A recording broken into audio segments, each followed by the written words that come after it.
Okay, so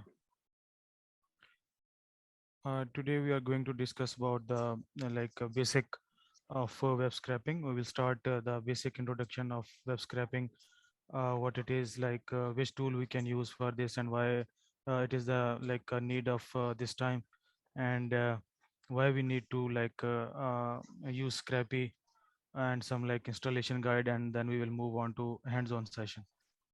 So first of all, we need to discuss what is scraping. So web scraping is to basically extract the data from any website, basically to use it for some uh, purposes for data mining or etc.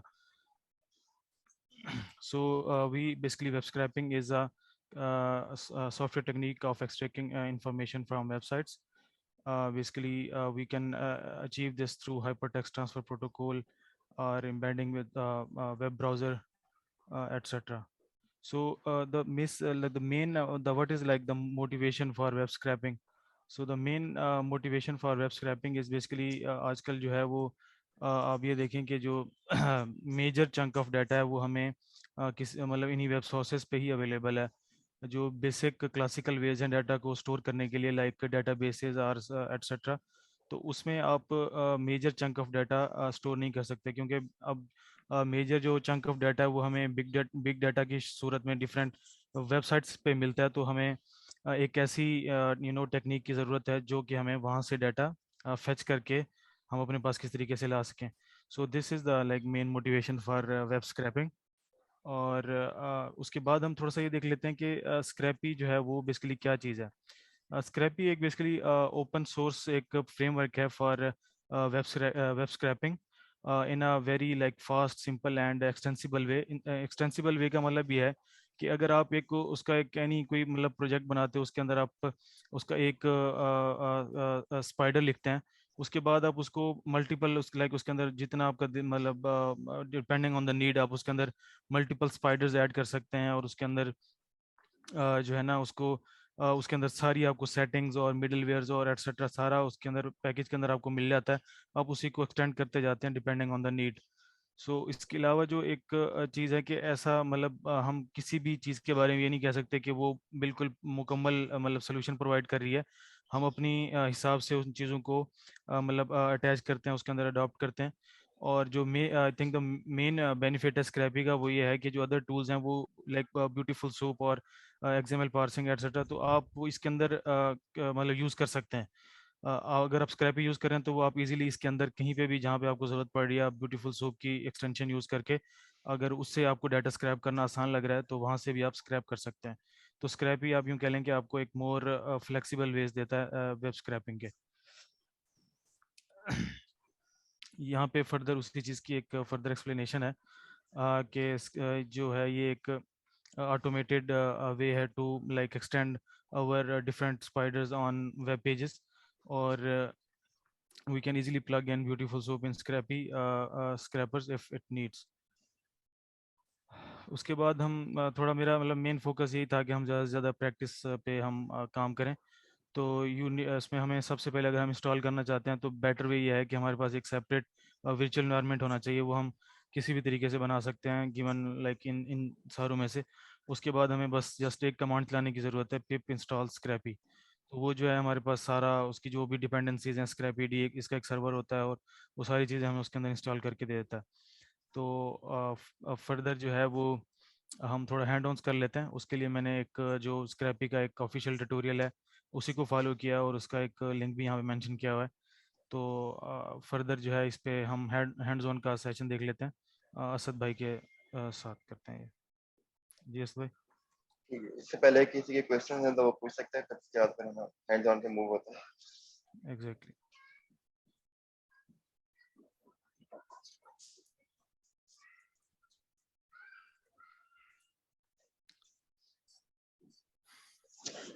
ठीक है, तो फिर hands on पे move होते हैं। मैं screen share करता हूँ अपनी।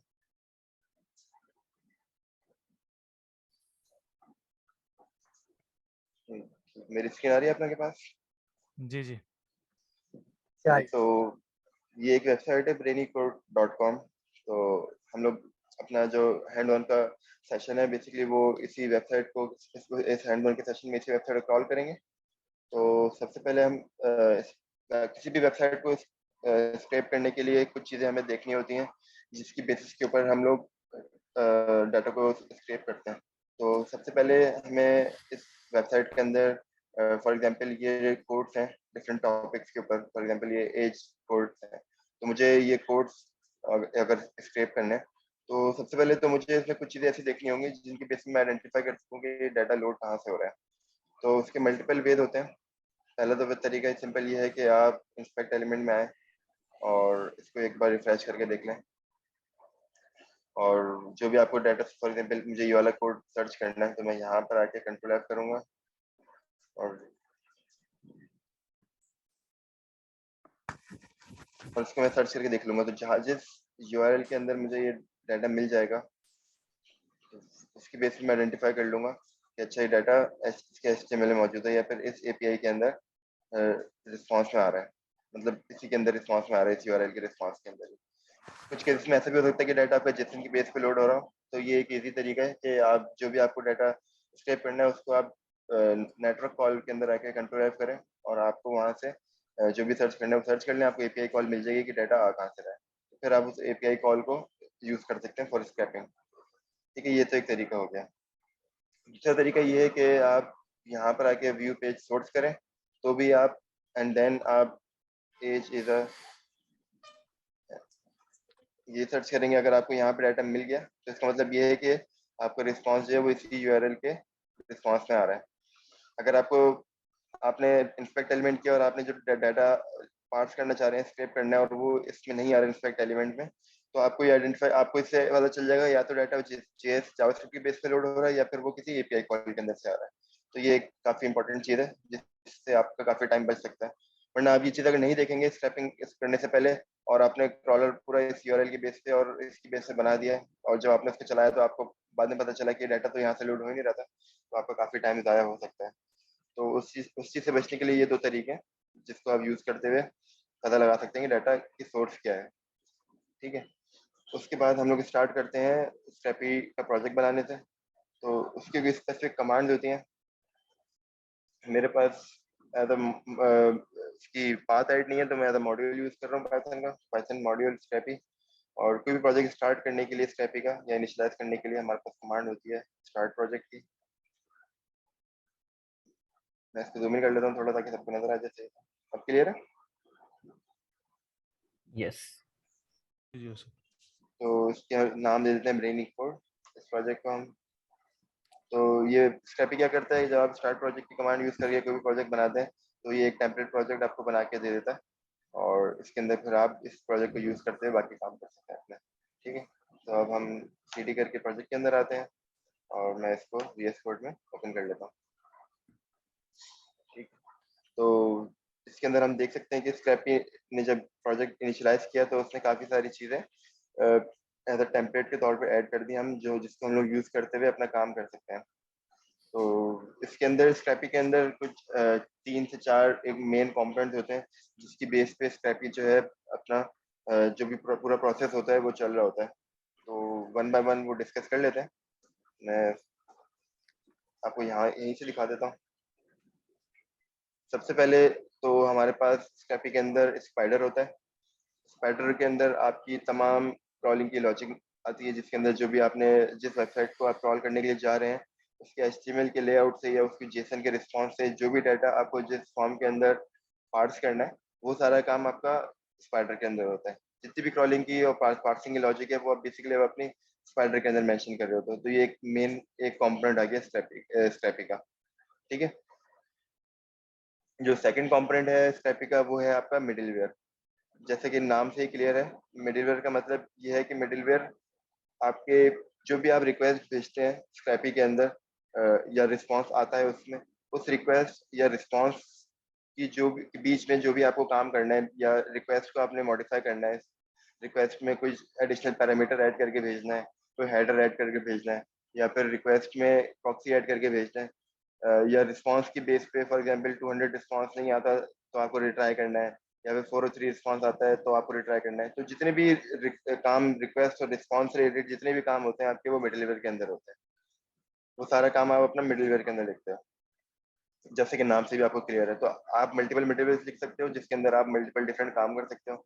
अगर आपको रिक्वेस्ट भेजने से पहले कोई काम करना है, फॉर एग्जांपल आपको प्रॉक्सी ऐड करनी है, तो आप प्रोसेस रिक्वेस्ट के फंक्शन के अंदर करते हैं।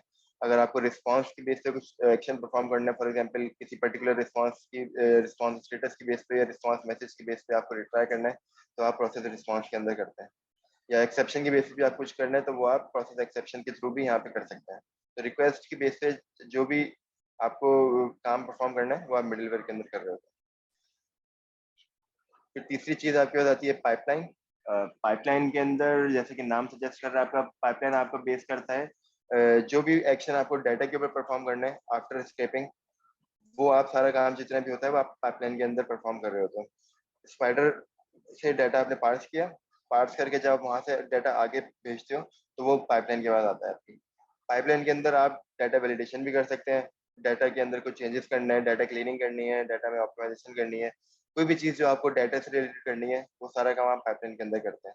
इसके अलावा अगर आपको डाटा को किसी डेटाबेस में सेव कराना है, किसी मैसेज ब्रोकर पे भेजना है, फॉर एग्जांपल रेडिस में, एक्टिव एमक्यू में, काफका में, या फिर आपको किसी पर्टिकुलर मतलब कोई भी काम आपको डाटा से रिलेटेड करना है, वो सारा काम आप पाइपलाइन के अंदर करते हैं।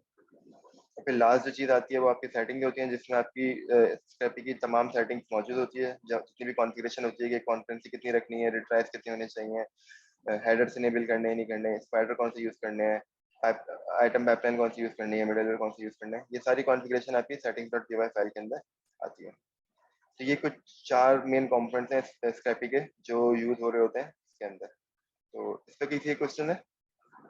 अभी थोड़ा सा डिटेल में इसको और भी देखेंगे जब हम लोग हैंड ऑन पे आएंगे अपने, लेकिन अभी जहाँ तक थ्योरेटिकल में किसी क्वेश्चन है तो पूछ सकता है। अच्छा भाई, मेरा एक क्वेश्चन था, पाइपलाइन और मिडलवेयर, इन दोनों में क्या फर्क है? मिडिलवेयर के सिमिलर। अंदर आप मिडिलवेयर के अंदर आप जितना भी रिक्वेस्ट और रिस्पांस से रिलेटेड जितना भी काम करते हैं, फॉर एग्जांपल मुझे कोई प्रॉक्सी ऐड करनी थी, रिस्पांस में रिक्वेस्ट में प्रॉक्सी ऐड करनी थी, या रिस्पांस की बेस पे रिट्राई करना था, तो जितने भी रिक्वेस्ट एचटीटीपी रिक्वेस्ट रिलेटेड जितना भी काम होता है ना, वो आप मिडिलवेयर के अंदर करते हैं। पाइपलाइन के अंदर आप डाटा रिलेटेड काम करते हैं, क्योंकि पाइपलाइन में आपको आइटम मिलता है। आइटम बेसिकली आपका जो भी आपने पार्ट्स डाटा होता है वो होता है। तो इसकी बेस पे इस डाटा को मैं वैलिडेट करना चाहूँ, या इस डाटा को मैं कुछ क्लीन करना चाहूँ, या फिर इसको मैं डेटाबेस में ऐड करना चाहूँ, तो वो सारा काम मैं पाइपलाइन के अंदर करता हूँ।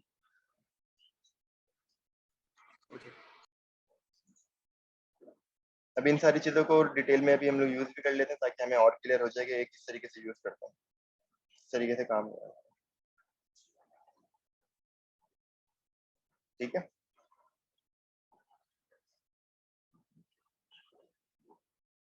सही। तो हम लोग प्रोजेक्ट के अंदर आ चुके थे। अब मुझे स्पाइडर बनाना है, तो उसकी भी कमांड हमें पाइथन ने दी, स्क्रैपी ने दी हुई है।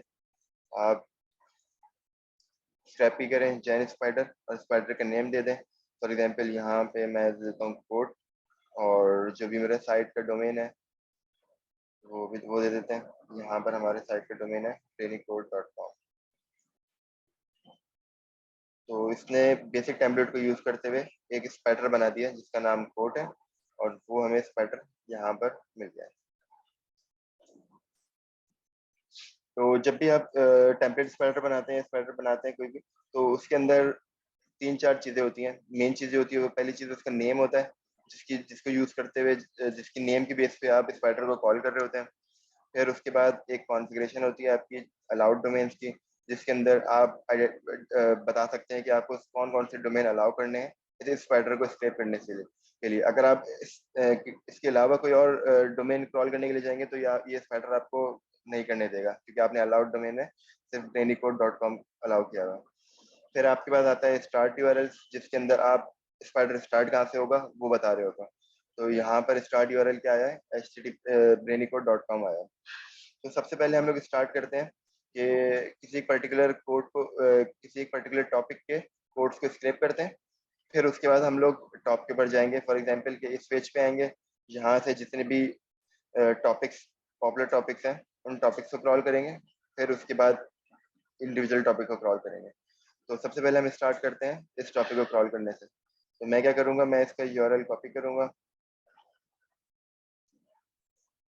स्टार्ट यूआरएल में यहाँ पर पेस्ट कर दूंगा। तो जब आप स्टार्ट URL पेस्ट करते हैं तो जो भी स्क्रैपी इसको क्रॉल करे, मतलब स्क्रैपी स्पाइडर जब इसको क्रॉल करेगा तो उसका रिस्पांस जो है वो डिफॉल्ट फंक्शन हमारा पार्ट्स का फंक्शन होता है, इसके रिस्पांस में आपको यहाँ पर डाटा मिलेगा।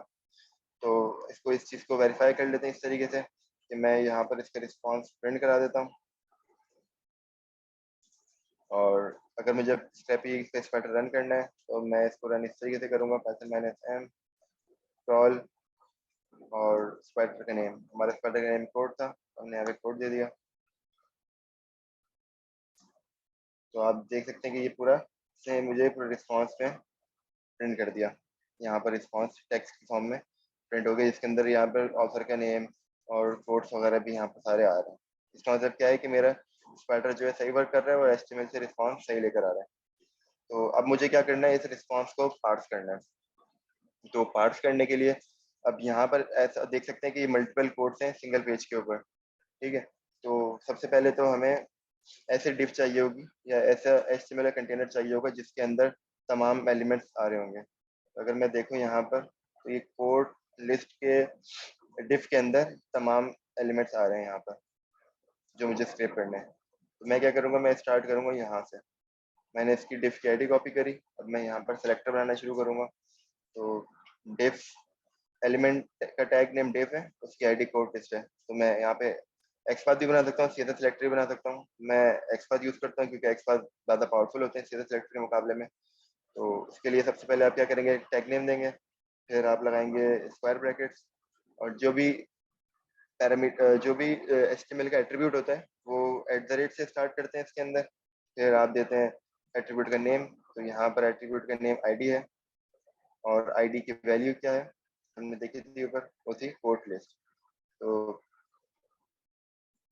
यहाँ पर मैंने दिया @ID equals to colon sorry codes code test.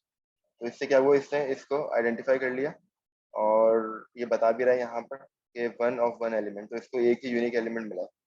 अब इसके बाद क्या करना है, मुझे मुझे इंडिविजुअल एलिमेंट का ऐसा कोई एलिमेंट चाहिए जिससे मैं इंडिविजुअल एलिमेंट को आइडेंटिफाई कर सकूं। तो अगर मैं यहाँ पर आता हूँ तो ये POS करके ID करके जितने भी एलिमेंट्स हैं ये सारे एक इंडिविजुअल एलिमेंट्स हैं यहाँ पर। तो मुझे ये वाले एलिमेंट चाहिए।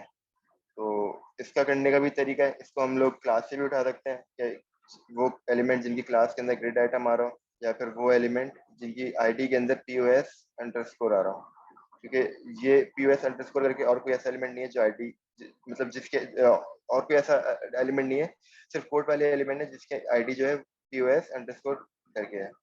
तो मुझे ID के बेस पे उठाना है, तो मैं क्या करूँगा, डबल फॉरवर्ड स्लैश लगाया, डिफ किया, तो ये इसको बहुत सारी डिफ्स मिल रही हैं। मुझे सिर्फ स्पेसिफिक ये वाली डिफ्स चाहिए सारी। तो फिर मैं स्क्वायर ब्रैकेट लगाऊंगा।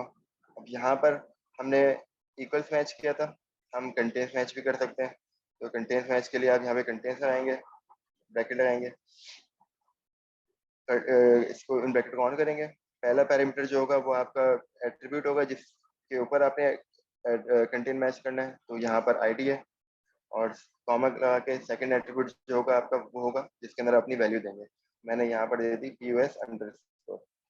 तो अब मुझे वो सारे एलिमेंट्स मिल गए जो जो कोड्स वाले हैं। अगर मैं इसको चेक करूंगा तो मुझे कोई 67 कोड्स मिल रहे हैं यहाँ पर और सारे यूनिक कोड्स हैं।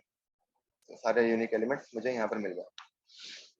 अब मैं इस एक्सपाथ को कॉपी करूँगा, वापसी अपने कोड में आऊँगा, ये हम लोग यहाँ से रिमूव कर देते हैं।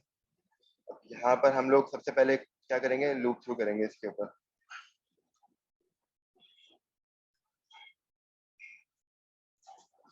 मैंने क्या किया, for code in response dot selector dot XPath में मैंने अपना एक्सपाथ दे दिया। यहाँ पर हम इसको प्रिंट करके देख लेते हैं और इससे हमें पता चल जाएगा कि हमारा जो हमने एक्सपाथ बनाया वो सही है कि नहीं। तो अभी देख सकते हैं कि मुझे सारे यहाँ पर इंडिविजुअल एलिमेंट डाटा के अंदर मिल गए, POS 1 1 1 2 1 3 1 4 और यहाँ पर भी इसी तरह से सारे एलिमेंट्स यहाँ पर आ रहे हैं मेरे पास। ठीक है, इसका मतलब ये है कि हमारा एक्सपाथ जो है बिल्कुल सही काम कर रहा है।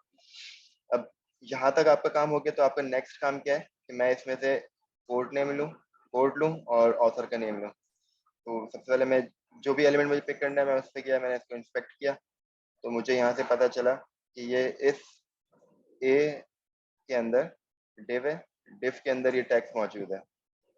तो मुझे क्या करना है कि मुझे ये टैग्स चाहिए।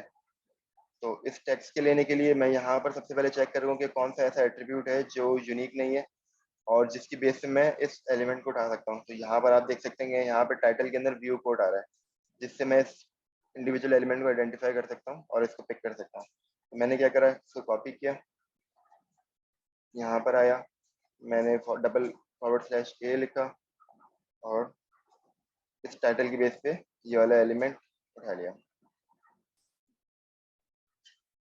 ठीक है, अब यहाँ पर दो चीज़ें आ रही हैं, मेरे पास दो एलिमेंट आ रहे हैं। एक आ रहा है इमेज वाला, जिनके अंदर इमेज है वहां पर भी व्यू कोड है टाइटल के अंदर, और जिसमें इमेज, और दूसरा वाले एलिमेंट के अंदर भी इमेज है। तो इसको मुझे दूसरे तरीके से पिक करना होगा। तो उसका दूसरा तरीका ये है कि इसके पास ये वाला एलिमेंट चाहिए मुझे और इसके बराबर में एलिमेंट है ऑथर वाला। तो मैं क्या करूँगा, मैं इसको यहाँ से भी ले सकता हूँ। कि मैंने क्या किया, ये ऑथर वाला एलिमेंट लिया, अब मुझे इससे पहले वाला एलिमेंट चाहिए। तो आप ये सबसे अच्छी चीज़ है एक्सपाथ के अंदर कि आप इसमें पीछे भी जा सकते हैं। मतलब मुझे अगर प्रीसीडिंग एलिमेंट चाहिए तो वो भी ले सकता हूँ।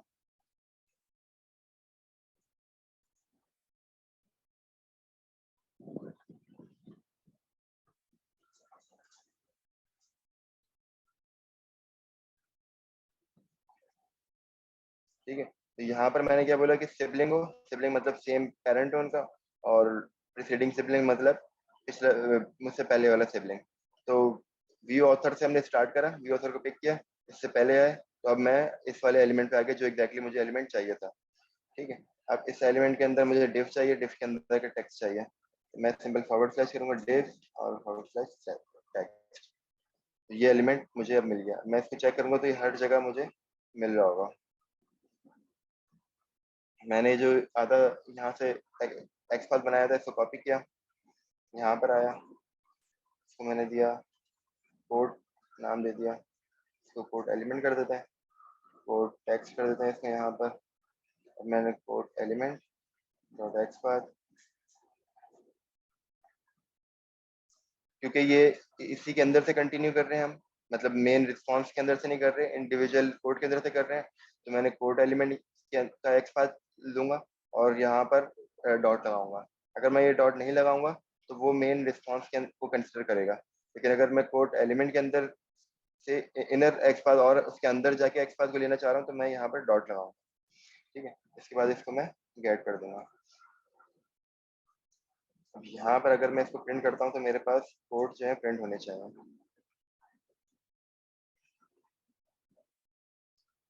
तो ये सारे कोड्स मेरे पास यहाँ पर प्रिंट होके आना शुरू हो गया। ठीक है, अब मुझे यहाँ पर इसके साथ ऑथर की भी डिटेल चाहिए थी। मैंने जो यहाँ पर एक्सपाथ बनाया था मैं इसी को यूज कर सकता हूँ। मैंने व्यू ऑथर वाला यहाँ तक लिया और इसका टेक्स्ट ले लिया, तो मैंने कॉपी किया,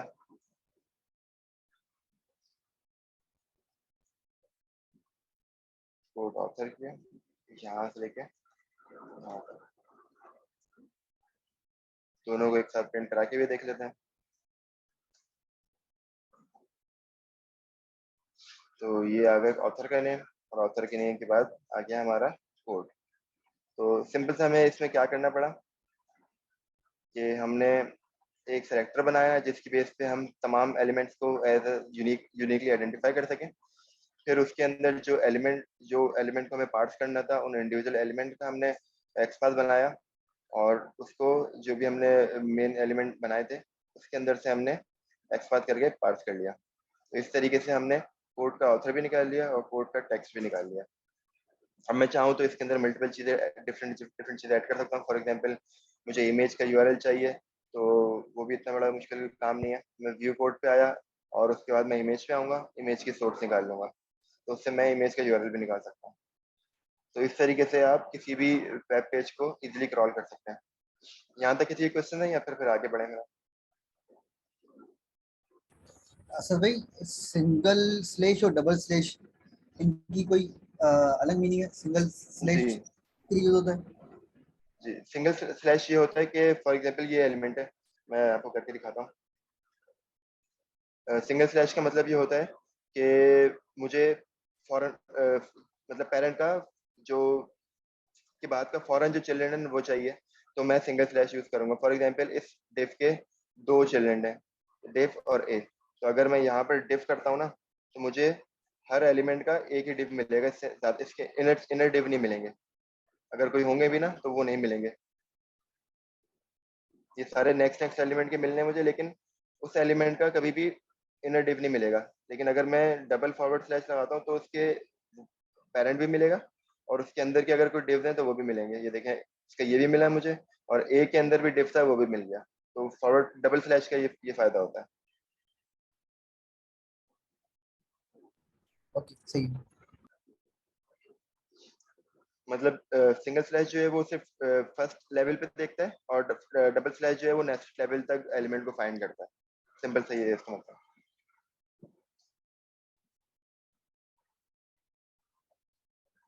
ठीक है, तो अब हमने ये दोनों चीजें निकालनी थी। अब इस डाटा को मुझे क्या करना है, इसके अंदर सेव करना है, अपनी CSV फाइल के अंदर सेव करना है या जेसन में सेव करना है। तो सबसे पहले तो हम लोग यहाँ पर जो भी हमारा रिस्पॉन्स आता है इसको स्ट्रिप कर लेते हैं। स्ट्रिप का मतलब आप लोगों को आइडिया होगा कि एक्स्ट्रा स्पेसिंग स्टार्ट और एंड से स्ट्रिंग के रिमूव कर देता है, क्योंकि जब भी आप वेब स्क्रैपिंग कर रहे होते हैं तो मोस्टली आपको ये यूज करना पड़ता है, क्योंकि HTML के अंदर जो डाटा होता है उसमें यूजली आगे और पीछे न्यू लाइंस या फिर टेक्स्ट वगैरह एम्प्टी टेक्स्ट जो होता है वो अपेंड हुआ होता है। तो बेहतर है कि आप हम डाटा अपना हमेशा स्ट्रिप करके यूज करें। उसके बाद अब मुझे इस डाटा को सेव कराना है इसके अंदर, CSV फाइल के अंदर। तो उसके भी दो तरीके होते हैं। आप यहाँ से सिंपल डिक्शनरी बना के इसको यील्ड कर सकते हैं। फॉर एग्जांपल मैं इसको इस तरह से यील्ड करना चाहूँ तो इस तरह से यील्ड भी कर सकता हूँ। और दूसरा तरीका ये होता है कि आप स्क्रैपी आपको सपोर्ट देता है कि आप उसका आइटम्स यूज करें। तो इसके अंदर आप अपनी स्क्रैपी फील्ड्स डिफाइन कर सकते हैं, और इसका फायदा ये होता है कि जब अगर आप सिंपल यहाँ से यील्ड कर रहे होंगे ना, तो स्क्रैपी आपको कोई वैलिडेशन या फिर कोई रोकेगा नहीं कि आपने अगर कोई एक्स्ट्रा फील्ड भेजना शुरू कर दी तो वो आपको कोई रोकेगा नहीं, अगर आप सिर्फ डिक्शनरी भेज रहे हैं, क्योंकि डिक्शनरी में कोई भी वैल्यू आ सकती है। लेकिन आइटम आपको रोकेगा अगर आप उसके अंदर कोई भी एक्स्ट्रा फील्ड भेजना है। मतलब आपने यहाँ पे डिफाइन करी हुई ऑथर और टेक्स्ट, लेकिन आप कोई एक्स्ट्रा फील्ड भेजना शुरू कर दें तो वो स्क्रैपी आपको एरर देगा। उसके अलावा भी बहुत सारी चीजें आपको ये स्क्रैपी आइटम आपको प्रोवाइड कर रहा होता है। तो बेहतर है कि आप स्क्रैपी आइटम को यूज करें। तो हम लोग यहाँ पर दो फील्ड डिफाइन कर देते हैं इसके अंदर। पहली फील्ड आप देते हैं कोड की, और दूसरी दे देते हैं ऑथर के नाम से। मैं इसको इंपोर्ट कर लेता हूँ अपने पास में फ्रॉम आइटम, इंपोर्ट रेनीकोड आइटम। आइटम इनिशियलाइज कर लेते हैं यहाँ पर हम।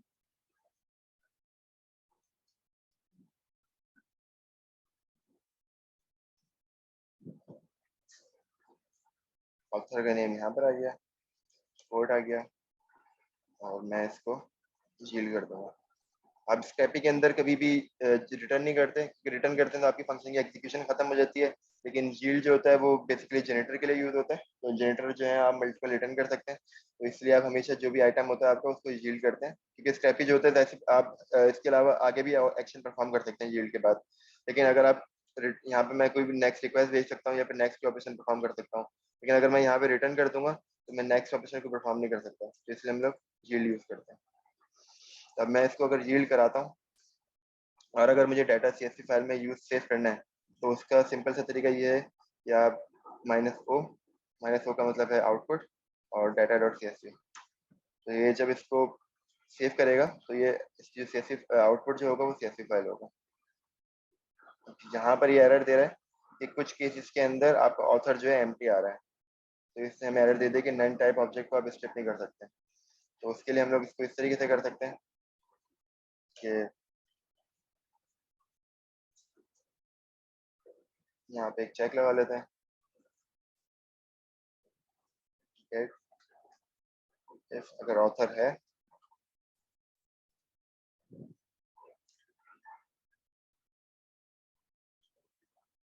तो उसको स्ट्रिप कर दो और आगे बढ़ जाए।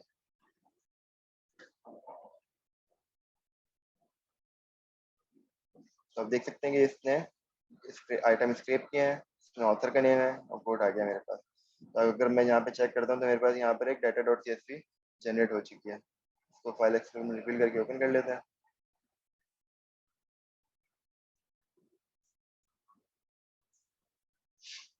तो ये यहाँ पर मेरे पास तमाम ऑथर के नेम आ गए और उनके कोड्स यहाँ पर आ गए विद हेडर, ये CSV फाइल के अंदर सेव हो गए मेरे पास।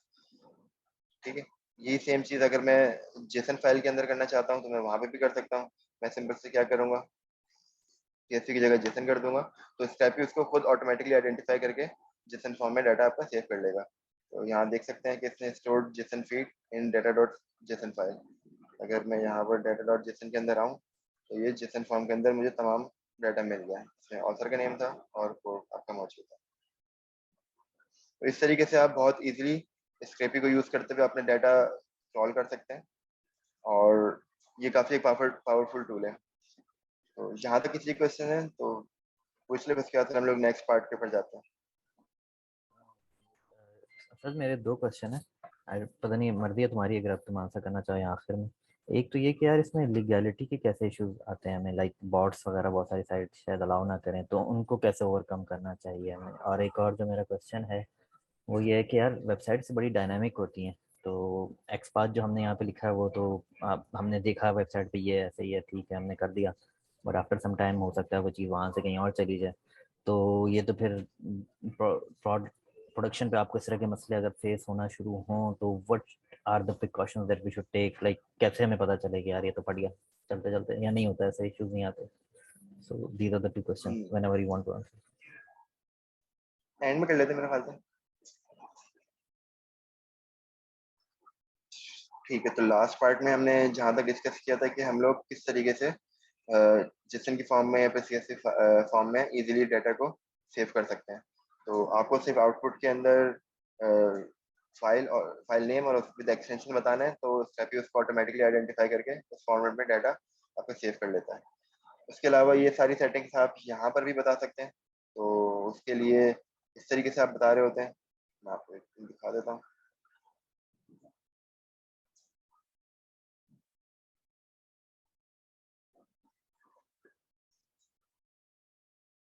हमारे पास इसका फीड फॉर्मेट होता है, जिस फॉर्मेट के अंदर आपको डाटा सेव कराना है तो वहाँ पर आप यहाँ पर फॉर्मेट बताते हैं, फॉर एग्जाम्पल CSV JSON। फिर आपको फाइल नेम क्या होना चाहिए, आप सेटिंग फाइल नेम बताएंगे यहाँ पर। और अगर आपको कोई इनकोडिंग डिफाइन करनी है तो आप इनकोडिंग भी डिफाइन कर सकते हैं। सिंपल इंग्लिश टेक्स्ट के लिए तो मसला नहीं होता, लेकिन कुछ केस ऐसे होते हैं जहाँ पर आप अरबिक या फिर स्पेनिश या फिर और दूसरे डिफरेंट टेक्स्ट यूज कर रहे होते हैं, तो उस केस के अंदर काफ़ी आपका इश्यू होता है जब आप डाटा को सेव करने के लिए जाते हैं। तो वो डाटा जो होता है वो इनपुटेड फॉर्म में आ रहा होता है, स्पेशल कैरेक्टर्स आ रहे होते हैं। तो उस अगर आपको डाटा प्रॉपर सही फॉर्म में सेव करना है तो ये एक हैक है उसमें। UTF-8 तो होती ही आपके पास इनकोडिंग है, लेकिन UTF-8 को भी अगर आप इनकोड करके यूज करेंगे और उसको एक्सेल फाइल में जिसन फाइल में यूज करना चाहेंगे तो आपको वो फिर भी थोड़े से एक रैंडम स्पेशल कैरेक्टर दिखा रहा होगा अजीब से। तो उस चीज को फिक्स करने के लिए आप यहाँ पर -SIG लगा दें। तो ये वाली जो इनकोडिंग है ना, ये इनकोडिंग अगर आप यूज करेंगे तो आपको एग्जैक्टली स्पेशल कैरेक्टर्स जो आप यूज कर रहे देख रहे होते हैं वेब पेज पे, वही आपको वेब एलिमेंट्स आपके जेसन फॉर्म में और एक्सेल के अंदर इजीली मिल जाएंगे। तो ये इनकोडिंग जो है काफ़ी इंपॉर्टेंट है, काफ़ी यूजफुल है अगर आप इसको यूज़ करना चाहें तो ये सारी सेटिंग्स जो हम लोग कमांड लाइन के अंदर पास कर रहे थे वो सारी आप यहाँ से भी पास भेज सकते हैं। ठीक है, इसके बाद हम लोग चलते हैं वापस अपनी वेबसाइट के ऊपर। यहाँ पर मैं आपको बोल रहा था कि स्टार्ट हम लोग किसी एक पर्टिकुलर टॉपिक से करेंगे, लेकिन फिर उसके बाद हम लोग तमाम टॉपिक्स को स्क्रैप करने के लिए जाएंगे। तो अगर मैं इस पेज पे आऊँ टॉपिक्स वाले, तो मुझे यहाँ पर तमाम टॉपिक्स मिलने हैं A to Z। तो अब हमें क्या करना है, इंडिविजुअल टॉपिक का लिंक चाहिए यहाँ इस पेज में से। फिर उसके बाद हर एक टॉपिक को वन बाय वन हम स्क्रैप करेंगे। तो सबसे पहले तो ये वाला लिंक कॉपी करते हैं। इसको मैं जाता हूँ सबसे पहले और अपने स्टार्ट URL के अंदर इसको डाल देता हूँ। ठीक है, उसके बाद इसका रिस्पॉन्स जो है वो पार्ट्स के अंदर आएगा। तो इसको हम लोग पार्ट्स टॉपिक का नाम दे देते हैं, क्योंकि इस फंक्शन का जो वर्क है वो बेसिकली पार्स टॉपिक ही है, एक इंडिविजुअल टॉपिक से कोड्स को पार्स कर रहा है। तो हम लोग यहाँ पर एक और फंक्शन बनाते हैं पार्ट्स के नाम से, क्योंकि स्टार्ट यूआरएल का जो रिस्पॉन्स आता है वो पार्ट्स के अंदर आता है। तो मैंने यहाँ पर नया फंक्शन बना लिया। अब मुझे इस हर इंडिविजुअल टॉपिक का लिंक चाहिए, तो उसके लिए सबसे पहले मैं वही करूँगा कि मैं इसको इंस्पेक्ट करके देखूंगा। इंस्पेक्ट करने के लिए इंस्पेक्ट करने के बाद मैं चेक करूंगा कि कौन सा ऐसा एलिमेंट है जिसकी बेस से मैं इसको यूनिकली आइडेंटिफाई कर सकता हूँ। तो अब जैसे कि यहाँ पर देख सकते हैं कि स्पैन है, स्पैन की क्लास है कंटेंट नेम। तो ये मुझे एक ऐसी क्लास लग रही है जो कि यूनिक है और कहीं एक्स्ट्रा जगह भी यूज नहीं हो रही होगी, सिर्फ इन्हीं टॉपिक्स के लिए यूज हो रही होगी, तो मैं इसको भी यूज कर सकता हूँ। दूसरी चीज, मैं इसको इस तरीके से भी यूज कर सकता हूँ कि मैं वो तमाम ये एंकर लिंक लेकर आ जाऊं जिनके एचरेफ के अंदर एचरेफ स्टार्ट होता है टॉपिक से। तो ये भी एक तरीका है, और ये एक ज़्यादा बेहतर तरीका लग रहा है मुझे। तो मैं ये वाले पे जाता हूँ। मैं सबसे पहले क्या किया, डबल फॉरवर्ड स्लैश ए किया, फिर उसके बाद मैंने ब्रैकेट्स लगाए, स्क्वायर ब्रैकेट्स। फिर मैं कंटेंट्स के ऊपर आया और मैंने बोला एचरेफ हो, और इसके एचरेफ के अंदर क्या मौजूद हो, टॉपिक्स। तो अब मैंने यहाँ तक ले लिया, तो मुझे पता ये तमाम एलिमेंट्स वो मिल गए जिसके अंदर जिसके एचरेफ के अंदर forward slash topics forward slash है। तो मुझे तमाम वो एलिमेंट्स मिल जाएंगे यहाँ से। अगर अब मैं इसको ये चेक करूँ तो मैं डबल चेक भी कर सकता हूँ, ये तमाम वो एलिमेंट्स मिल रहे हैं जिनके अंदर तमाम टॉपिक्स मिल गए। ठीक है, अब मुझे क्या करना है, इसका एचरेफ चाहिए, तो मैं फॉरवर्ड स्लैश लगाया और अपना एट्रीब्यूट का नेम दे दिया। मैं इससे ये वाले पिक कर सकता हूँ। कोड के अंदर आया, इसको मैंने दिया टॉपिक लिंक रिस्पॉन्स सिलेक्टर।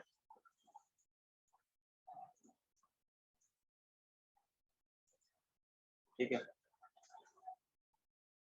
इसके बाद अब ये मुझे जो देगा, मैं इसको इस तरीके से भी कर सकता हूँ कि मैं एक एक्सट्रैक्ट कर दूंगा या फिर गेट ऑल कर दूंगा। तो ये मुझे तमाम टॉपिक लिंक्स यहाँ पर आ जाएंगे सारे। मैं एक दफ़ा इसको प्रिंट करा के देख लेता हूँ।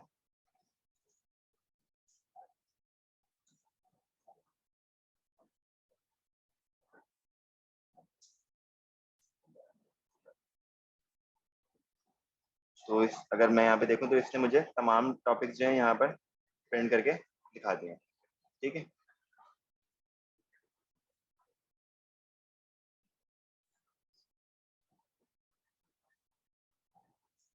इस तरह मेरे पास अभी ये सारे सिर्फ टॉपिक के बेस पे, हम चाहें तो ये इंडेक्स की बेस पे भी कर सकते हैं। फिलहाल हम लोग अपना फोकस टॉपिक के बेस पे रखते हैं।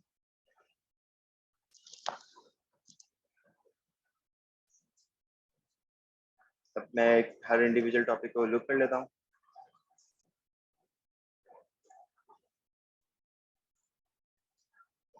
अब इसमें आप देख सकते हैं कि ये सिर्फ टॉपिक का जो लिंक आ रहा है उसमें वेबसाइट का यूआरएल अपेंड नहीं है। तो मैं यहाँ पर वेबसाइट का यूआरएल कॉपी कर लेता हूँ और डिफाइन कर लेते हैं टॉप पे।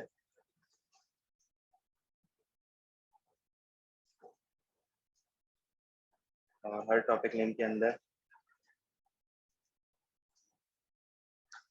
क्योंकि अब मेरे पास यहाँ पर टॉपिक लिंक बन चुका है। मैं एक दफ़ा वेरीफाई करना चाहूँ तो मैं इसको प्रिंट करा के भी देख सकता हूँ कि मेरा वेबसाइट के नेम से ये अपेंड हो रहा है नहीं हो रहा। तो यहाँ पर प्रॉपर्ली अपेंड हो रहा है, बस ये डबल वो आ रहे हैं इसके अंदर, तो उसको सिंपली हम यहाँ से लास्ट वाले रिमूव कर देते हैं वेबसाइट में से। तो ये मेरे पास प्रॉपर्ली यहाँ पर यूआरएल बन के आ गए जिनको मुझे स्क्रैप करना है। अब हर इंडिविजुअल टॉपिक को स्क्रैप करने का हम ये फंक्शन कर रहे हैं जो कि हमने ऑलरेडी पहले किया हुआ था। तो अब हमें क्या करना है कि स्क्रैपिंग की रिक्वेस्ट को यील्ड कराना है, और उसका जो कॉल बैक होगा यानी उसके पार्स का जो मेथड होगा वो हम ये वाला डिफाइन कर देंगे। तो उससे होगा ये कि जब भी इंडिविजुअल टॉपिक जो भी क्रॉल होगा तो वो पार्ट्स किस वाले फंक्शन से होगा, इस वाले फंक्शन से होगा जिसके अंदर हमने ऑलरेडी इंप्लीमेंटेशन लिखी हुई है कि इंडिविजुअल टॉपिक के अंदर से कोड्स को किस तरीके से पार्ट्स करना है।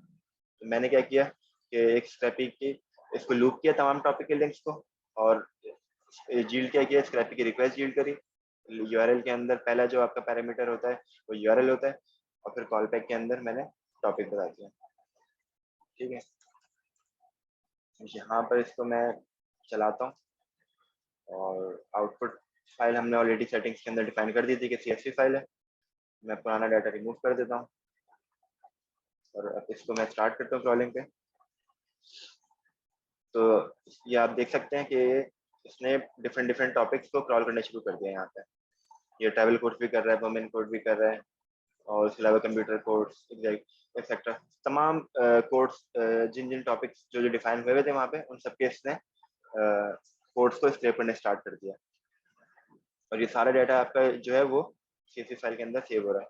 तो आप यहाँ पर देख सकते हैं कि इसने CSV फाइल के अंदर कोई 7,212 डॉक्यूमेंट स्क्रेप किए, और आप देख सकते हैं कितनी तेज स्पीड के अंदर इसने, कितने कम टाइम के अंदर इसने यहाँ पर ये तमाम आइटम्स स्क्रेप कर लिए। कुछ स्टैट्स आ रही होते हैं यहाँ पर, तो उन स्टैट्स को भी देख सकते हैं आपके, स्टार्ट कब हुआ था, स्टार्ट टाइम कब था और फिनिश टाइम कब था। तो 32 पे स्टार्ट हुआ था, 54 यानी कुछ सेकंड्स के अंदर ही इसने 10-15 सेकंड्स के अंदर ही इतने सारे वेब पेजेस को सॉल्व कर लिया। कितने नंबर ऑफ रिक्वेस्ट भेजी है इसने? कोई 124 रिक्वेस्ट भेजी है, और इतने 7,212 कोड्स को इसने स्क्रैप किया। तो मैं वेरीफाई भी कर लेता हूँ। CSV फाइल के अंदर आया,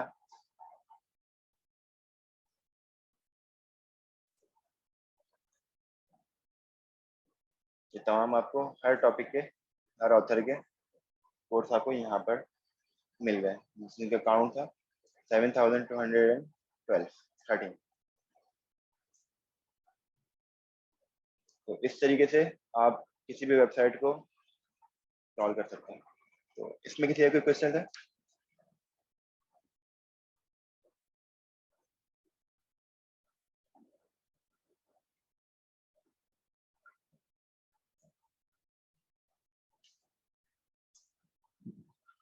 अच्छा भाई, इसके अंदर हम कोई शेड्यूलर लगा सकते हैं कि टाइम टू टाइम वो स्क्रॉल करता रहे? उसके लिए आपको इस तरीके से करना होगा कि अगर आप cron टैब यूज कर रहे हैं तो cron टैब के अंदर आप कमांड के अंदर ये पास कर दें जो भी हमने कमांड यूज कर रहे हैं, स्टेपी क्रॉल कोड, और उसमें फिर cron जॉब दे दें। cron टैब लिनक्स के अंदर होते हैं ना cron टैब, इसको यूज करते हुए आप स्केड्यूल कर सकते हैं। दूसरी चीज ये है कि एक इसका लाइब्रेरी है, उसका नाम अभी ध्यान में नहीं आ रहा मेरे, मैं अभी अलग से मैसेज भेज दूंगा। उस लाइब्रेरी के थ्रू भी आप स्केड्यूल कर सकते हैं। तीसरा ये कि आप इसको एज ए स्क्रिप्ट के तौर पे भी रन कर सकते हैं, और उस स्क्रिप्ट को आप फिर पाइथन के अंदर सैलरी से या फिर किसी चीज से भी कॉल कर लें, तो उसके थ्रू भी आप इसको स्केड्यूल कर सकते हैं। ठीक है, थैंक यू।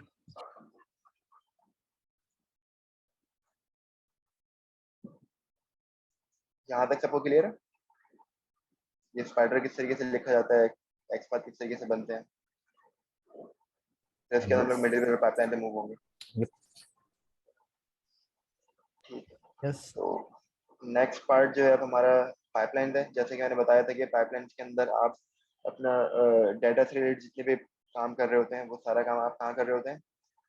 पाइपलाइन के अंदर कर रहे होते हैं। तो हम लोग एक काम करते हैं कि यहाँ पर आइटम्स के अंदर एक नई फील्ड जाके ऐड करते हैं जिसको हम बोल देते हैं क्रॉल ऐड।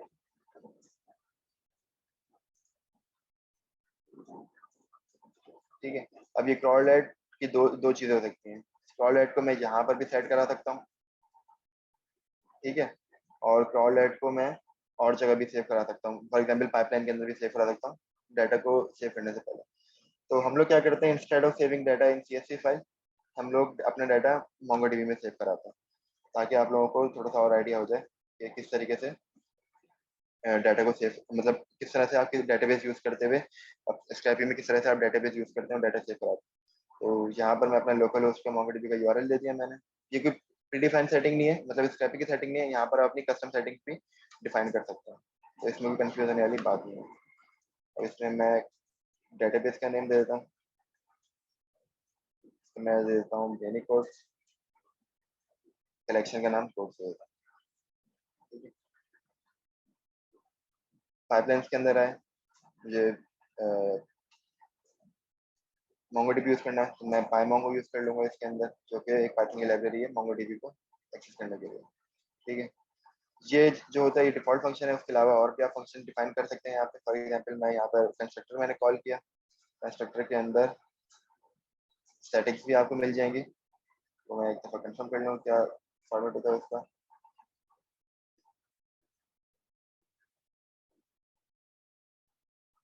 ठीक है, तो इनिशियलाइज के फंक्शन के अंदर आपको स्पाइडर मिलता है और सेटिंग्स मिलते हैं। ठीक है, सेटिंग्स के अंदर से आप सेटिंग्स निकाल सकते हैं जो भी हमने कस्टम सेटिंग यहाँ पे डिफाइन करी है इनिशियलाइज फंक्शन के अंदर। तो यहाँ पर मैं क्या करता हूँ कि सेल्फ डॉट कनेक्शन कनेक्शन बनाते हैं सबसे पहले मोंगो का क्लाइंट के मोंगो क्लाइंट और कनेक्शन स्ट्रिंग तो मिल जाएगी मुझे सेटिंग में से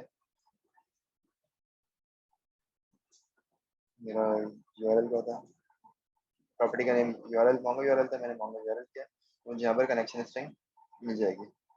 ठीक है, पहले के अंदर आप होस्ट पास करते हैं तो हमने होस्ट यहाँ पे पास कर दिया। या फिर इसका दूसरा तरीका भी होता है कि आप इस तरह से आसानी से कर सकते हैं। इसके बाद कनेक्शन के बाद अब आपको क्या चाहिए, डेटाबेस चाहिए, तो self dot connection gate database. Database के लिए आप सेटिंग में हमने नाम डिफाइन कर दिया था,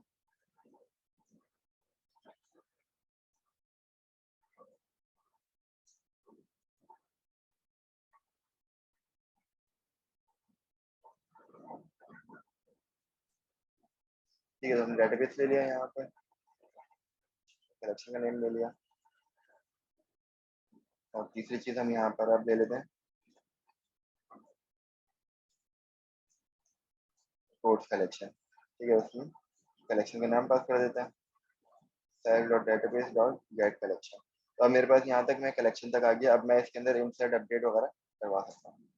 ठीक है, अब मैंने क्या बोला था यहाँ पर कि मैं क्रॉल एड जो है यहाँ पर सेव कराऊंगा, तो यहाँ पर हम लोग में क्रॉल एड सेव करा लेते हैं।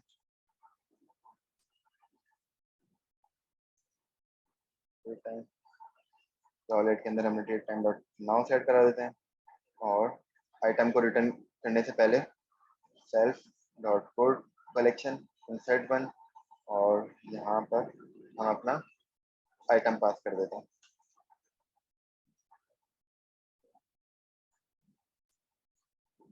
अब इसके दो तरीके हैं, जैसे कि इसने मुझे मेरे कोड उसने बता दिया था कि आपको एज अ डिक्शनरी चाहिए तो डिक्शनरी भी कर सकते हैं, वरना आप अपने यहाँ पर इसको कस्टम ऑब्जेक्ट भी बना सकते हैं, क्योंकि मोंगोडीबी को आपको एज अ डिक्शनरी पास करनी होती है, तो आपने डिक्शनरी ऐसे बनाना चाहे तो ऐसे ही बना सकते हैं, या फिर वो एज अ पूरी डिक्शनरी को इस तरीके से भी ले सकते हैं एज डिक्शनरी। ठीक है, तो हम लोग ये वाला तरीका फॉलो कर लेते हैं, ज़्यादा ईजी है।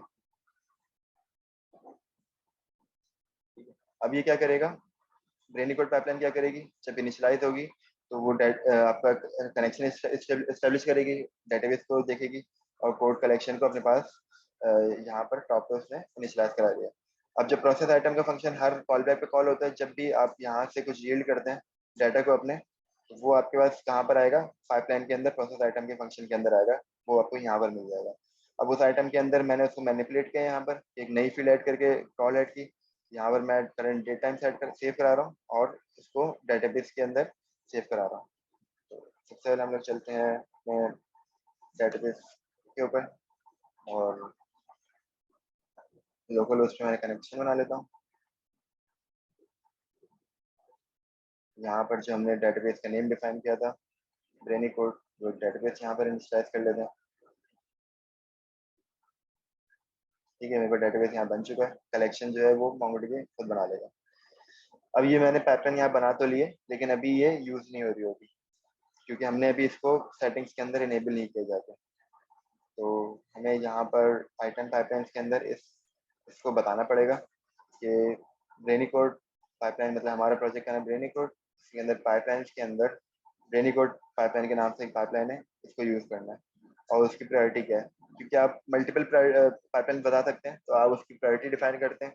जितना शॉर्टेस्ट नंबर होता है वो सबसे पहले चलती है और जितना बड़ा नंबर बड़ा होता जाता है वो उसके बाद चलती है, मतलब उसकी जो रनिंग वो होगी सीक्वेंस होगी वो इस तरीके से होगी। मतलब मेरे पास 3 अगर पाइपलाइन है तो 100 वाली पहले चलेगी, फिर 200 वाली चलेगी, फिर 300 वाली चलेगी।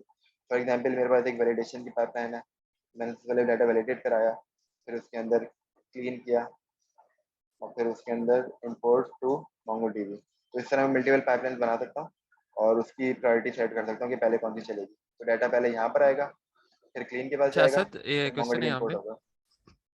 जो जी, पाइपलाइन है ये एक खत्म होने के बाद दूसरी चलेगी, या फिर ये बस ऑर्डर ये होगा कि वो असल में एक स्टार्ट हो जाएगी फिर दूसरी स्टार्ट साथ ही दूसरी स्टार्ट हो जाएगी? हाँ, और डाटा का फ्लो जो है वो बेसिकली आप यहाँ पे डिफाइन कर रहे हैं। ये जो होती है ना वो सब इनसे एसिंक्रोनस चल रहा होता है, तो अगर एक डाटा जो है आपका मतलब एक आइटम जो है वो इस पाइपलाइन से निकल गया तो वो नेक्स्ट पे चला जाएगा। इन द मीन टाइम इस पे भी काम हो रहा होगा, मतलब दूसरे आइटम्स आ रहे होंगे इसके पास। अच्छा, तो ये सीक्वेंस पे मतलब सीक्वेंस है बेसिकली डाटा के फ्लो की, कि सबसे पहले डाटा इसके पास आएगा, फिर उसको इधर जाना है और फिर उसको इधर जाना है। सही है। तो ये डिफाइन करता है। तो इस तरीके से आप मल्टीपल पाइपलाइन डिफाइन कर सकते हैं।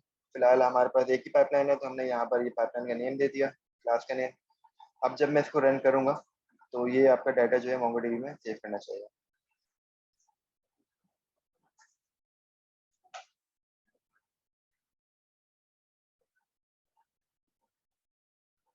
तो ये क्या बोल रहा है कि missing two register argument spider and settings.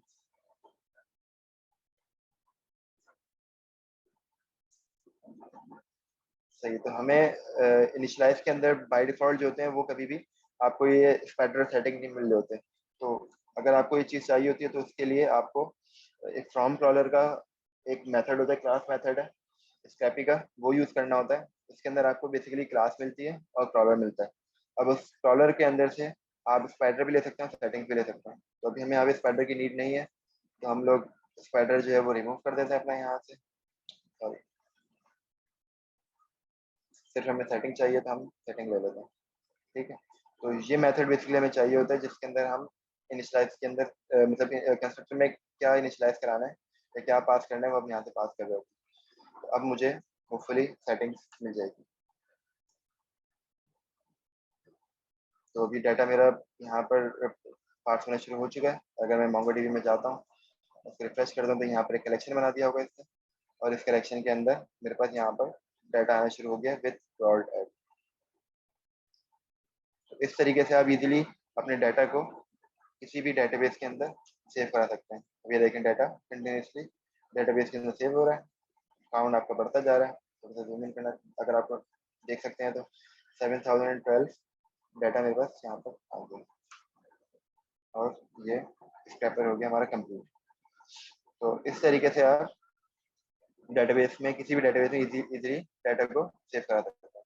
मैं चाहूँ तो इसको माईसीक्वल में करना चाहूँ तो मैं py माईसीक्वल यूज़ कर लूँ। यहाँ पर इनिट के फंक्शन में मैंने इनिशियलाइज कराया, प्रोसेस आइटम के फंक्शन में यहाँ पर क्यूरी एग्जीक्यूट कराऊंगा और डाटा जो है मेरा वहाँ पर सेव हो जाएगा। तो बहुत इजीली आप इस तरीके से पाइपलाइंस के थ्रू डाटा को अगर कुछ एडिशन करनी है, क्लीनिंग करनी है तो वो भी कर सकते हैं, और डेटाबेस में सेव कराना है तो वो भी कर सकते हैं।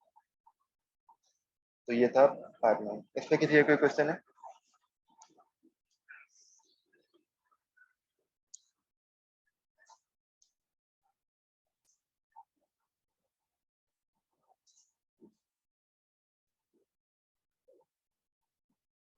सही, तो फिर अगर किसी क्वेश्चन नहीं है तो हम लोग आगे बढ़ते हैं। मिडिल वेयर देख लेते हैं। लास्ट पार्ट जो है हमारा मिडिल वेयर है। मिडिल वेयर जैसे कि मैंने आपको बताया कि हम लोग इस पे रिक्वेस्ट और रिस्पांस की बेस पे जो भी एक्शन परफॉर्म करना होता है वो हम लोग मिडिल वेयर के अंदर कर रहे होते हैं। तो हम लोग इसमें ये करके देखते हैं कि मुझे इस पे प्रॉक्सी अप्लाई करनी है, कि मैं जो भी मेरी रिक्वेस्ट जो है वो प्रॉक्सी के थ्रू होते हुए जाए।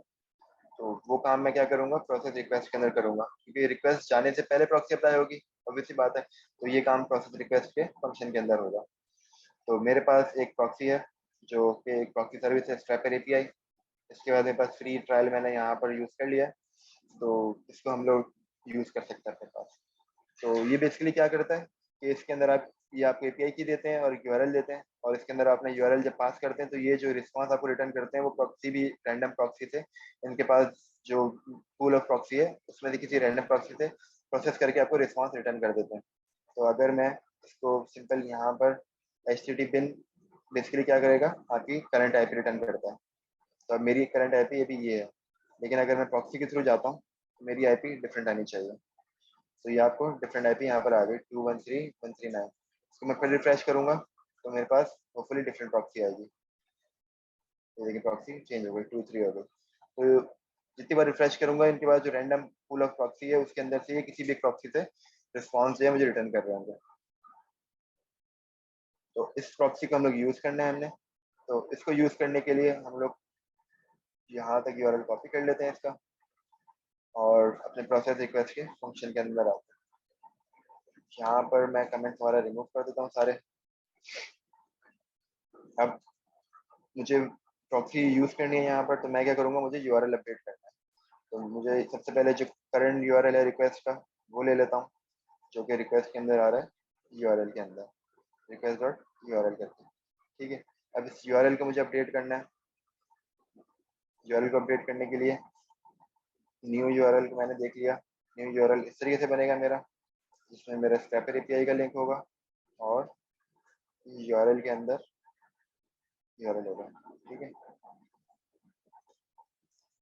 यहाँ पर मैं अपना यूआरएल पास कर देता हूँ, जो कि जो मेरा यूआरएल था, और मेरे पास न्यू यूआरएल बन गया, जो है प्रॉक्सी यूआरएल। इसको मैं प्रॉक्सी यूआरएल भी कह सकता हूँ। और मेरे पास यहाँ पर रिक्वेस्ट के अंदर मुझे, अब मैंने प्रॉक्सी यूआरएल तो बना लिया अपना, लेकिन मुझे रिक्वेस्ट को कैसे पता चलेगा कि यूआरएल जो है वो अपडेट हो गया है।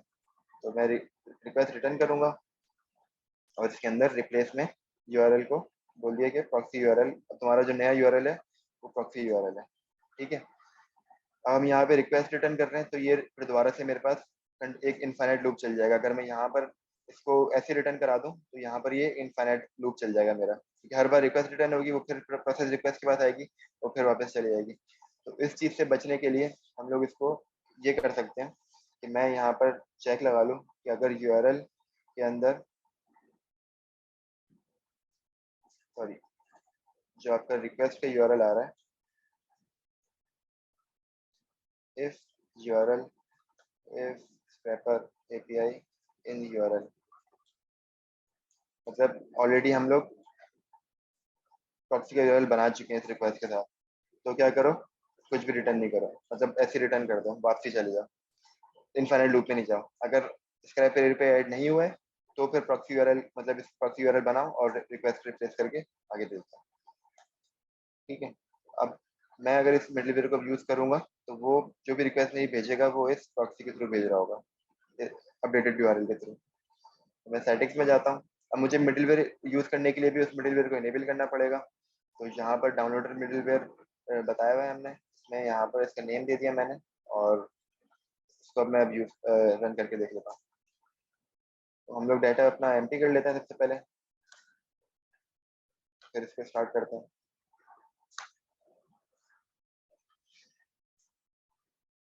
तो अब ये देख सकते हैं कि जो भी रिक्वेस्ट यहाँ से जा रही है वो आपकी विद स्क्रैपर एपीआई जा रही है।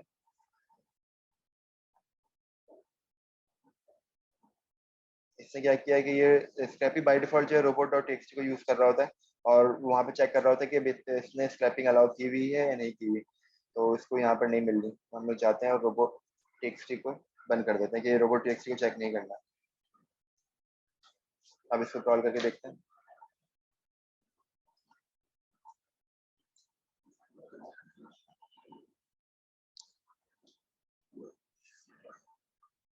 प्रॉक्सी रिक्वेस्ट जो है वो थोड़ा सा टाइम लेती है, क्योंकि वाईपी के थ्रू होती हुई जा रही होती है, लेकिन इन द एंड आपका काम हो जाता है।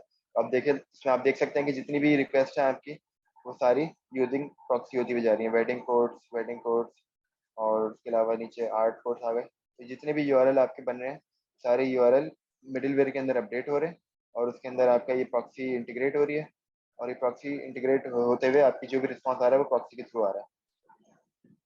कुछ केसेस में आपकी ये एपीआई फेल भी हो रही है, जैसे कि क्यों प्रॉक्सी कर रहे हैं, तो कुछ केस में प्रॉक्सी फेल भी हो जाती है। तो यहाँ पर ये प्रॉक्सी फेल भी कर रहा है किसी बेस पे कि 4 to 9 आ रहा है। 4 to 9 मतलब मेरे पास यहाँ पर इस समय नंबर ऑफ थ्रेड जो दिए हैं वो 5 दिए हुए हैं। नंबर ऑफ थ्रेड्स कितने दिए हैं? 5 कॉन्करेंट रिक्वेस्ट में एक साथ भेज सकता हूँ, लेकिन मैं स्क्रैपी की कितनी भेज रहा हूँ? कॉन्करेंसी रिक्वेस्ट मेरे पास बाय डिफॉल्ट जो होती है वो 16 होती है, तो मैं ज़्यादा भेज रहा हूँ, जब भी वो कुछ केसेस में मुझे 4 to 9 रिटर्न कर रहा है। तो इसको मुझे फिक्स करना है, तो मैं अपनी कॉन्करेंसी भी सेट कर सकता हूँ। यहाँ से आया मैंने कॉन्करेंसी अपनी 5 सेट कर दी और इसको रोक दिया। अब मैं चलाऊंगा तो वो एक वक्त में 5 रिक्वेस्ट एक साथ भेजेगा, तो ये मसला नहीं आएगा जो 4 to 9 वाला आ रहा था मेरे पास। अब आप इसकी स्पीड जितनी चाहे बढ़ा सकते हैं, डिपेंडिंग ऑन हाउ, मतलब आप कितना फास्ट जाना चाहते हैं किसी वेबसाइट के ऊपर, और कितने नंबर ऑफ थ्रेड्स आपके पास प्रॉक्सी के अवेलेबल है, उसके ऊपर आप अपनी कॉन्करेंसी बढ़ा सकते हैं। आप चाहें तो इसको 500 भी कर सकते हैं, 50 कर सकते हैं, 100 कर सकते हैं, जितने चाहे वो। तो स्टेप भी उतनी नंबर ऑफ रिक्वेस्ट एक साथ प्रोसेस कर रहा होगा।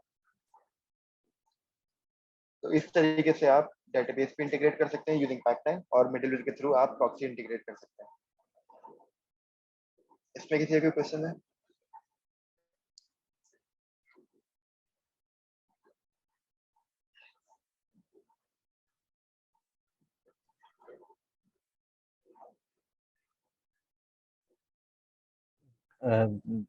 असद कंकरेंसी से क्या फर्क पड़ेगा, कितनी रखनी चाहिए, क्या कोई इसके 5 इज द राइट नंबर, या क्या उसका मतलब क्या इम्पैक्ट है हमारे सोल्यूशन पे, किस तरह से इम्पैक्ट होता है इसका?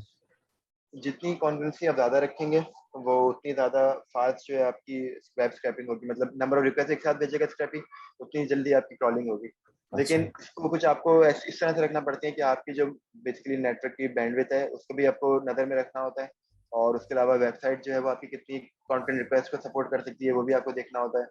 कुछ केस में ऐसा होता है कुछ वेबसाइट जो होती हैं वो डाउन हो जाती हैं अगर आप बहुत ज़्यादा उनको हिट करें। कुछ वेबसाइट ऐसी होती हैं जो आपको मतलब कैप्चर दिखाना शुरू कर देती हैं या आईपी ब्लॉक कर देती हैं। तो उन केसेस के अंदर फिर आप कुछ ऐसी ऑप्टिमल वैल्यू रखते हैं, मतलब 20 50 इस तरीके से आप वैल्यू रख रहे होते हैं। या फिर आपने अगर प्रॉक्सी यूज कर रहे हैं तो हर प्रॉक्सी प्रोवाइडर जो है वो आपको नंबर ऑफ थ्रेड दे रहा होता है। तो बेसिक प्लान में मेरे पास 5 कॉन्फ्रेंस रिक्वेस्ट थी तो मैं 5 कॉन्फ्रेंसी ही रख सकता हूँ। लेकिन अगर मैं इनकी प्राइसिंग में जाके अगर इनका कोई पैकेज खरीद लेता हूँ तो ये मुझे 100 200 या 500 या 1000 कॉन्फ्रेंसी भी दे सकता है। तो फिर मैं उसके हिसाब से अपनी कॉन्फ्रेंसी रखूंगा।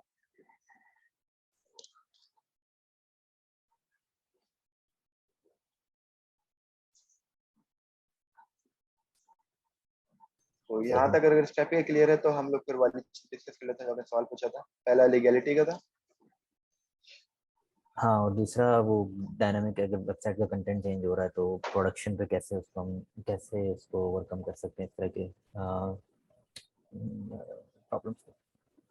तो पहला लीगैलिटी का इशू ये है कि लीगैलिटी के लिए पहली बात तो ये कंफर्म है कि जो जो भी पब्लिक डाटा होता है जो पब्लिकली एक्सेसिबल होता है, जो किसी कॉन्फिडेंशियल डाटा नहीं होता, तो वो तो आप स्क्रैप कर सकते हैं दुनिया में, आपको कहीं पे भी कोई इस पर मसला नहीं होगा। जो भी पब्लिक डाटा है जैसे कि आप जो भी पब्लिक इन्फॉर्मेशन है वो आप इजीली स्क्रैप कर सकते हैं, उसमें कोई इशू नहीं है। उसके बाद जैसे कि लिंक्डइन का भी एक काफी फेमस केस है कि एक कंपनी थी वो लिंक्डइन डाटा स्क्रैप कर रही थी और फिर लिंक्डइन ने उसको सू कर दिया था। तो कोर्ट में फिर वो जो वेब स्क्रैपिंग वाली कंपनी थी वो जीत गई थी, क्योंकि जो जो डाटा वो स्क्रैप कर रहे थे वो कोई ऐसा डाटा नहीं था जो कि और कोई यूजर ना देख सकता हो। जो डाटा यूजर इजीली देख सकता है विदाउट ऑथेंटिकेशन या विदाउट किसी का पर्सनल डाटा नहीं है, वो आप उसको इजीली स्क्रैप कर सकते हैं। और बाकी ये डिपेंड भी करता है, कुछ कंट्रीज के अपने रूल्स और लॉज भी होते हैं, और कुछ वेबसाइट्स के भी लॉज होते हैं, तो वो भी देखने होते हैं थोड़े बहुत। लेकिन जो मेन मैटर ये करता है कि आप कंपनी के या कंट्री के लॉ देख लें, तो अगर वो आपको परमिट कर रहे हैं तो आप उसको स्क्रैप कर सकते हैं। यूजली जो होता है पब्लिक डाटा पे कोई भी मसला नहीं होता आपका।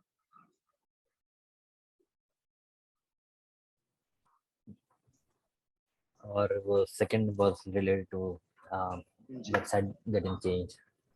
जी, सेकंड के लिए यही है कि जब भी आप इसमें इश्यूज तो इस तरीके के आते हैं कि वेबसाइट का लेआउट चेंज हो जाता है। तो छोटे मोटे चेंजेस तो होते रहते हैं वेबसाइट्स के अंदर, लेकिन बिग चेंज तो काफी कम ही होता है। और अगर हो जाता है तो ऐसी बात है फिर आपको उसके अंदर आपको अपना क्रॉलर अपडेट करना पड़ता है। तो आपको किस तरीके से पता चलेगा कि आपका क्रॉलर में मसला आ रहा है? तो आप ये है कि जो भी आप, जैसे फॉर एग्जांपल मैं यहाँ पर ऑथर और कोड को क्रॉल कर रहा हूँ, तो फॉर एग्जांपल कुछ ऐसा केस हुआ कि इसने ऑथर का एक्सपाथ या ऑथर का एचटीएमएल लेआउट चेंज हो गया और मेरे पास अब ऑथर नहीं मिल रहा। तो मैं अपने पाइपलाइन के अंदर वैलिडेशन लगा सकता हूँ कि अगर ऑथर या फिर कोड में से मुझे कुछ नहीं मिल रहा, तो मेरे पास कोई सेंट्री के ऊपर या फिर स्लैक के ऊपर नोटिफिकेशन आ जाए जिसकी वजह से मैं मुझे पता चल जाए कि ये डाटा नहीं आ रहा। डाटा नहीं आ रहा इसका मतलब यही क्या, तो कोई लेआउट चेंज हुआ होगा, छोटा छोटा मोटा कोई चेंज होगा या फिर कोई काफी बिग चेंज हुआ है, तो फिर मैं उससे आइडेंटिफाई कर सकता हूँ। और दूसरी चीज ये कि हम लोग कोशिश ऐसी करते हैं कि ऐसा एक्सपाथ बनाएं या फिर ऐसे सेलेक्टर्स बनाएं जो कि आपके छोटे चेंज होने पे या फिर मतलब माइनर चेंजेस के ऊपर इफेक्ट ना करें। मतलब मैं एक्सपाथ, अगर आप चाहें तो आपको क्रोम भी ऑप्शन देता है कि आप एक्सपाथ इजीली ये आपको बना के दे सकते हैं। मैं इसको इंस्पेक्ट करूं और इस एलिमेंट पे आके मैं इसका कॉपी पे जाऊं और कॉपी सिलेक्टर कर लूं या कॉपी एक्सपाथ कर लूं। तो अगर मैं यहाँ पर इसको पेस्ट करता हूँ अपने इसमें, तो ये मुझे कोई इस तरीके से देगा एक्सपाथ कि इसने एचटीएमएल से स्टार्ट करा, बॉडी पे गया, मेन पे गया, फिर div2 div1 करके जा रहा है।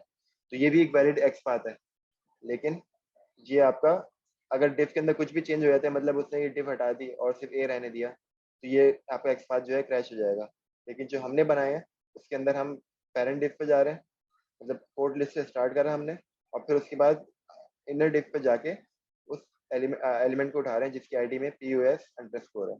तो हम कोशिश करते हैं कि ऐसे XPath बनाएं जो छोटे चेंजेस के ऊपर, HTML के चेंजेस के ऊपर इतने इफेक्ट ना करें, मतलब उन पे इफेक्ट ना आए उसके ऊपर। अगर मैं जो हम इसकी एग्जाम्पल देता हूँ, जो मैंने ये XPath बनाया था, तो अगर इस वेबसाइट पे कुछ चेंज हो भी जाता है ना, फॉर एग्जांपल वो उसको अभी तो ये डिव यूज कर रहे हैं, फॉर एग्जांपल वो UL कर दें, कुछ और कर दें, लेकिन इन दी एंड उनके एंकर लिंक के अंदर href के अंदर टॉपिक्स तो आएगा, राइट?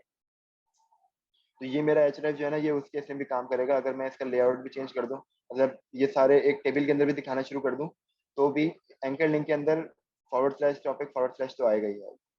तो ये HTML के चेंज होने के ऊपर भी ये इफेक्ट नहीं करेगा इतना ज्यादा, मेरा XPath जो है ये जब भी वर्क करेगा। तो हम कोशिश करते हैं कि इस तरीके से XPath बनाए ताकि उनकी डिपेंडेंसी जो है HTML के लेआउट पे कम से कम हो और वो मसला ना करें। अच्छा असद, अगर चेंज होता है इसमें कुछ, तो क्या हम पाइपलाइन को रोक देते हैं उस केस में, या फिर वो बस वो एरर्स आते रहते हैं? इसमें क्या प्रैक्टिस होती है? यूजली ये कि हम लोग एक इसके अंदर स्पाइडरमॉन लाइब्रेरी है जिसके थ्रू हम लोग वैलिडेशन लगाते हैं, वो जेसन स्कीमा के थ्रू आप वैलिडेशन लगाते हैं, और फिर आपके जो भी आइटम जो होता है जो वैलिडेशन से पास नहीं हो रहा होता, आप उसको ड्रॉप करते रहते हैं। और जब हम्म। ड्रॉप कर रहे होते हैं तो आप अपनी साथ में वहां पर क्या कहते हैं, वो भी भेज रहे होते हैं, क्या कहते हैं, नोटिफिकेशन भेज सकते हैं कहीं पे भी। अब सही ये है। आपके ऊपर डिपेंड करता है कि आप उस नोटिफिकेशन की बेस पे क्या एक्शन परफॉर्म करना चाहते हैं। अगर आपने जो भी आपकी डिप्लॉयमेंट हुई है, अगर आपने उस डिप्लॉयमेंट को नोटिफिकेशन की बेस पे क्लोज करना चाहें तो आप वहां से वो भी कर सकते हैं, या मैनुअली जाके बंद करना चाहें तो वो भी कर सकते हैं, ये आपके ऊपर डिपेंड हम्म। करता है। सही है। क्योंकि ऐसा कोई डाटा नहीं है, जब आप खराब डाटा आगे जाने देंगे नहीं तो आपके पास कोई इशू भी नहीं आएगा, हम्म। और स्क्रैपिंग होती भी रहेगी तो भी ऐसा कोई इशू नहीं है, आप फिर दोबारा से स्क्रैप कर सकते होंगे आफ्टर फिक्सिंग इश्यूज। सही है। अच्छा, और ये जो प्रॉक्सी है, ये लॉगिन वगैरह और जितनी भी जो कैप्चास वगैरह और सब कुछ है, ये प्रॉक्सी खुद ही हैंडल करता है? जी, प्रॉक्सी मोस्टली खुद हैंडल कर लेता है। काफी सारे केसेस होता ही है कि अगर आप लिस्ट की एक प्रॉक्सी लिस्ट ले लें, फॉर एग्जांपल 100 प्रॉक्सी ले लें या 500 प्रॉक्सी ले लें आपने, तो उसके अंदर इशू ये होता है कि आपने बहुत ज्यादा वेब स्क्रैपिंग करेंगे ना, तो हो सकता है वो एक एक करके आपकी प्रॉक्सी ब्लॉक होना शुरू हो जाए, राइट? लेकिन ये पूल ऑफ प्रॉक्सी जब आप लेते हैं ना, तो ये आपको पूल देते हैं पूरा रैंडम प्रॉक्सीज का। इनके पास हम्म। मिलियंस ऑफ प्रॉक्सीज होती हैं, तो आपकी रिक्वेस्ट को ना रिडायरेक्ट करते हैं किसी भी एक प्रॉक्सी से। तो उसका फायदा ये होता है कि अगर कैप्चा फॉर एग्जांपल किसी एक पर्टिकुलर प्रॉक्सी पे आ रहा था, तो आप क्या करते हो, आप 2 से 3 रिट्राइज लगा लेते हैं अपने स्क्रैपी के अंदर भी। सही तो है। अगर आपकी कोई एक प्रॉक्सी फेल हो रही है तो आपने रिट्राई किया, हो सकता है वो फिर दूसरी प्रॉक्सी से जाए तो वो प्रॉक्सी में मसला ना करे। तो इस तरीके से आप इसको ओवरकम करते हैं। हम्म। और अगर किसी किसी में कैप्चा आ रहा हो, तो क्या उसमें ज्यादा टाइम लगता है उसको प्रोसेस करने में? मतलब ये यूजली ये कैप्चा को प्रोसेस नहीं करते, कैप्चा पे यही करते होंगे ये लोग भी बैकएंड के ऊपर भी, कि वो अगर एक किसी एक प्रॉक्सी पे कैप्चा आ रहा है तो वो रिट्राई कर लेते होंगे, दूसरी अच्छा। प्रॉक्सी रिटर्न कर देते होंगे। तो हम लोग भी यही करते हैं, अगर वो कैप्चा मिल जाता है, कुछ आ जाता है, तो हम सिंपल रिट्राई कर लेते हैं, तो वो किसी सही है। नेक्स्ट प्रॉक्सी में होके आता है नेक्स्ट टाइम, तो मसला नहीं होता। सही है। तो ये काफी प्रॉक्सी सर्विसेज जो हैं रोटेटिंग प्रॉक्सी सर्विसेज, जैसे कि स्क्रैपर एपीआई है, प्रॉक्सी रैक है, और स्टॉर्म प्रॉक्सीज है। तो ये इन सब के पास पूल ऑफ प्रॉक्सीज होते हैं, तो उसमें से रैंडम रिक्वेस्ट जाती है आपको। सही है। तो ये एक हमारे स्क्रैपी का एक सेशन था, इसके अंदर ये सारी चीजें हमने कवर की हैं। मैं आपको इससे सोर्स कोड पे गिट पे करके शेयर कर देता हूँ, ताकि किसी को कुछ देखना हो, किसी को यूज करना हो तो वो यूज कर सकते हैं। बाकी मैं अपनी एपीआई की रिमूव कर दूंगा, तो चला वो मुझे बिलिंग आना शुरू हो जाए। तो आप लोग अपना स्क्रैपर एपीआई पे अकाउंट बना लें, तो आपको पर मंथ जो है 1000 फ्री प्रॉक्सी रिक्वेस्ट देगा। तो उसका लिंक भी मैं शेयर कर देता हूँ, अपना रेफरल लिंक। तो जो यूज करना चाहे तो वो यूज करते हुए अपना अकाउंट बना सकते हैं।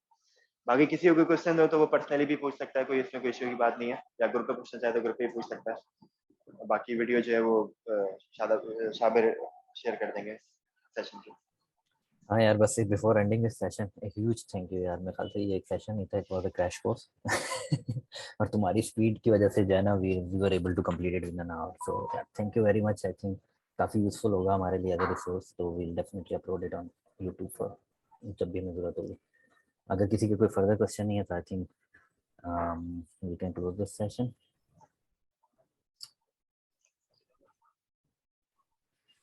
ओके सो टाइम भी खत्म हो रहा है यार। Thank you again Asad, thank you all. नहीं, thank Thank you. you very much. बाकी किसी को कोई हेल्प चाहिए, कोई क्वेश्चन है तो वो अलग से भी पूछ सकता है, घर पे ही पूछ सकता है। ठीक है, thank you all for your time. Have a great thank you day. Sir भाई। अल्लाह हाफिज़।